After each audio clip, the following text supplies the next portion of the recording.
compaixão, né, gente, ela, pelo menos como a gente entende dentro de uma Uhum, perspectiva mais científica, então não vou abordar aqui no aspecto das tradições religiosas, né, acho que muitas das tradições religiosas, tanto do Oriente quanto do Ocidente, têm a compaixão como um elemento de suporte, um uhum, mecanismo de conexão da pessoa com algo que transcende um pouco o próprio ser, a própria vida, mas numa perspectiva mais laica, né, mais uhum.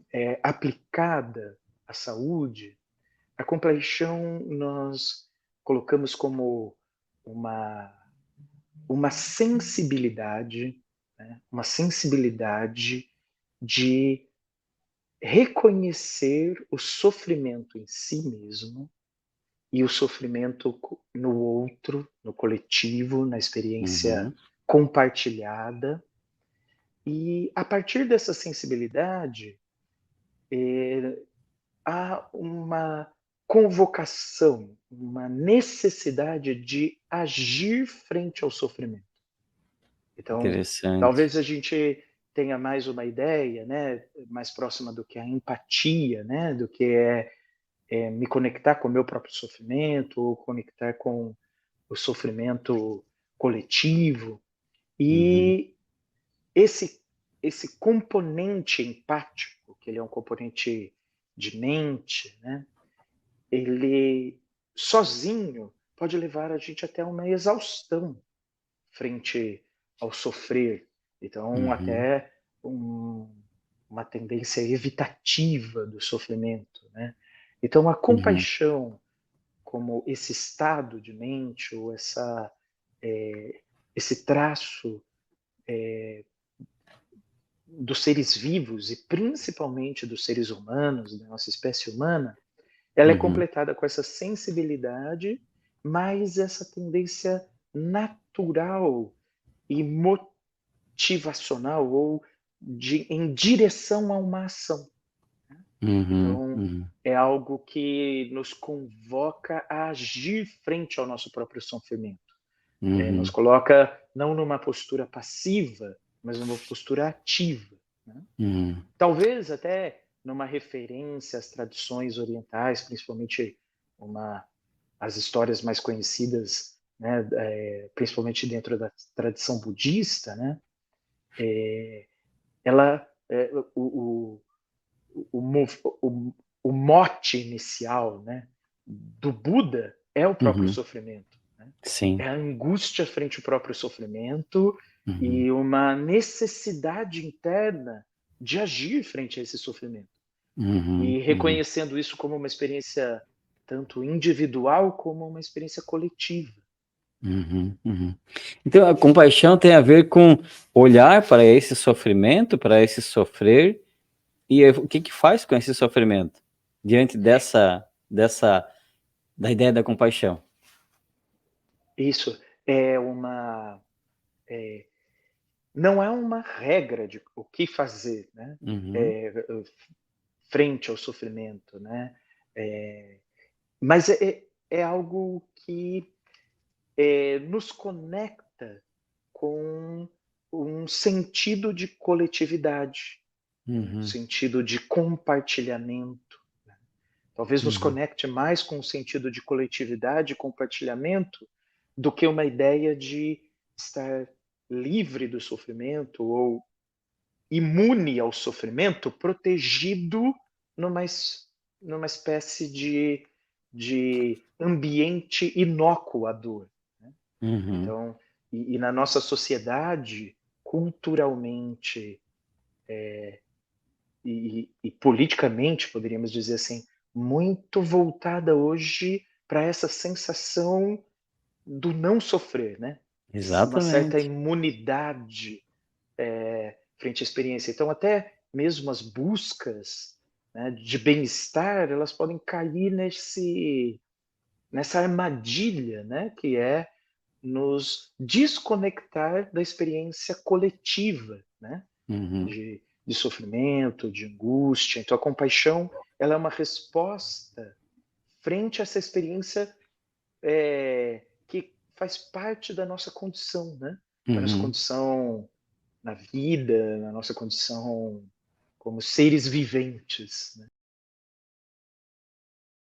Uma das qualidades que a gente coloca desse estado de mente, né, dentro da compreensão da compaixão, a partir da minha experiência, que é a terapia focada na compaixão, ela vem de uma influência bastante ligada à psicologia da evolução das espécies, então o que a gente chama de psicologia evolutiva ou evolucionista, mais aspectos ligados a uma tradição do conhecimento budista, então do que a gente poderia chamar de uma psicologia budista, dentro de elementos das psicologias da esfera comportamental e cognitiva, com aspectos ligados ao que a gente pode chamar da comprovação científica, né?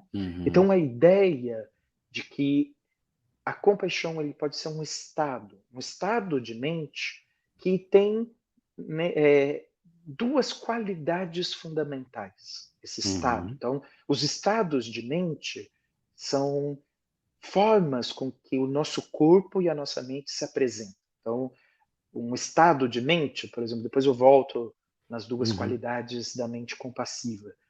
O estado de mente talvez seja mais compreensível para a gente entender como o estado da ansiedade. A ansiedade não é um elemento de um acontecimento, um pensamento, ele é um estado de mente e corpo. Né? O meu corpo está reagindo frente a um estado de alerta, de ameaça, ele está a direção da fisiologia do meu corpo está na expectativa de um perigo, de uma ameaça. Então, tanto a parte do coração, do corpo, do metabolismo, quanto da mente, a minha atenção, o meu raciocínio, as minhas emoções, elas vão em conjunto a esse estado de ansiedade. Eu posso também estar num estado de excitação, né? Um estado de excitação me coloca num corpo ligado num estado de excitação, um raciocínio, uma atenção, afetos ligados à excitação, né? E o estado de mente compassiva, ele também tem isso, ele tem uma qualidade corporal, ele tem uma qualidade dos afetos, ele tem uma qualidade de raciocínio, de atenção, né? Então, uma das formas que mais vem ao encontro com os aspectos ligados à meditação é que no estado de mente compassiva há uma qualidade de atenção de mindfulness, né? Uma qualidade de atenção, da atenção plena, da atenção de abertura, de acolhimento. E, em especial, quando dirigimos essa atenção para aquilo que nos causa dor, para aquilo que nos faz sofrer, estamos nos aproximando do estado de mente compassivo. E as duas qualidades fundamentais desse estado de mente compassivo primeiro, a coragem, né, como um elemento de enfrentamento, de dirigir a minha atenção, meu raciocínio, meu afeto, minha corporeidade, inclusive, para aquilo que me faz sofrer, ou que me incomoda, que me gera desconforto, e o que nós chamamos de a ação sábia, a sabedoria, que seria a minha capacidade de escolha que gere benefício, benefício a mim e benefício ao coletivo. Né? Então, talvez uma forma comum que a gente apresenta isso seria como se eu estivesse passando por uma estrada ou próximo a um lago e vejo alguém ali não sabe nadar, atrapalhado, talvez ali quase se afogando, pedindo socorro, mas eu não sei nadar, né? Então, um estado, uma atitude fundamental, instintiva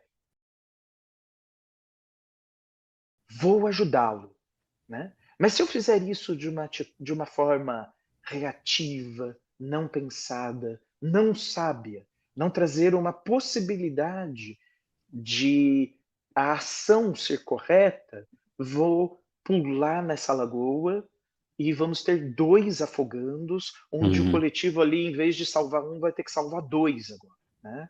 Então, a mentalidade compassiva seria a minha capacidade de reconhecer aquilo, reconhecer a necessidade de ajuda e tomar a melhor ação, né? Talvez a melhor ação seja pedir para o socorro de alguém que saiba nadar, talvez a melhor ação seja pegar um apoio, um galho e cuidar daquela pessoa, ajudar aquela pessoa dentro de uma atitude, de uma ação que visa o benefício de todos, tanto de mim Sim. quanto do outro, né? Então não ser levado por um desespero, até mesmo de ajuda ali por aquela pessoa. Sim, e acaba levando para, né, nesse ponto mais final agora, leva muito mais para a busca de uma solução do que de uma reação espontânea, de uma reação no sentido de reagir de qualquer forma, né? A mente já tem uma sabedoria, já tem um discernimento, né? E aí começa a fazer a busca da solução, né? E não simplesmente de qualquer forma, né? Me parece que Isso tem um pouco a ver com isso também, né? isso, não ser tomado pela reatividade, Pela reatividade, né? pela reatividade. Então, que para quem tem mais contato com a meditação e tal, sabe que é um dos trabalhos muito importantes da meditação é essa clareza, né, do estado de mente, da não reatividade, né? Mas Sim. não é uma não reatividade que nos deixa imune ao mundo, à interação com o mundo, né? É uma reatividade que nos é uma sabedoria e uma coragem que nos conecta ao que está ao nosso redor.